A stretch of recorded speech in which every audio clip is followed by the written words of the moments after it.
સર્વે વૈષ્ણવોને મારા જય શ્રી કૃષ્ણ। બેઠકજી 17માં શ્રી ગહ્વરવનના બેઠકજી।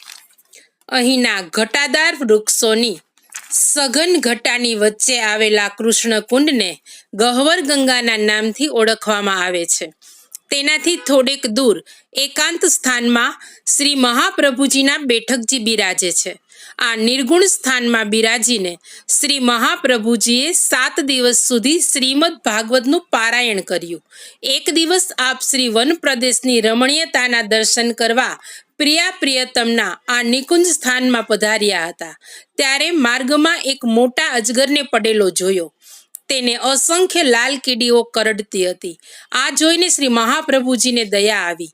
ત્યારે આપે પોતાનું ચરણોદક તેના ઉપર છાંટવા વૈષ્ણવોને યાજ્ઞા કરી। તેથી અજગર અને કીડીઓનો ઉદ્ધાર થયો।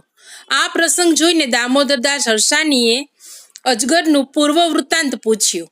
આપે યાજ્ઞા કરી કે દમલા, આ અજગર તેના પૂર્વ જન્મમાં વૃંદાવનનો મોટો મહંત હતો। પોતાના મોજ શોખ માટે તેણે ઘણા સેવકો કરી ઘણું દ્રવ્ય એકઠું કર્યું હતું। તેણે તે દ્રવ્ય સેવા સ્મરણમાં ન વાપર્યું, સેવકોનું કલ્યાણ થાય તેવો માર્ગ પણ ન બતાવ્યો અને એકઠું થયેલું દ્રવ્ય સંસારના વિષય ભોગમાં વાપર્યું। તેથી મર્યા પછી તે અજગર બન્યો અને તેના બધા શિષ્યો લાલ કીડીઓ બની પૂર્વજન્મના જ્ઞાનથી તે અજગરને ચટકા ભરતી હતી અને કહેતી હતી કે અધર્મી, તે અમને ફસાવી તારો અને અમારો કિંમતી મનુષ્ય જન્મ વેડફી માર્યો છે। દમલા, મનુષ્ય માત્રનો ઉદ્ધાર ભગવાનના નામ સ્મરણ અને તેમની સેવાથી જ થાય છે। આ મહંતે તેમ નહીં કરીને પોતાનું અને શિષ્યોનું અકલ્યાણ કર્યું હતું, પરંતુ તે વ્રજનો જીવ હોવાથી પ્રભુની કૃપાથી તેણે સુખ દુઃખ પણ વ્રજમાં જ ભોગવ્યા।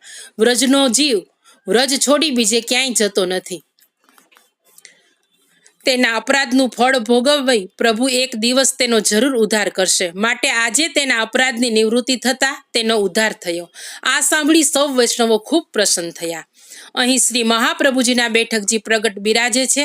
સેવા પ્રકાર ચાલે છે, ત્યાં દંડવત કરી આપણે આગળ વધીએ।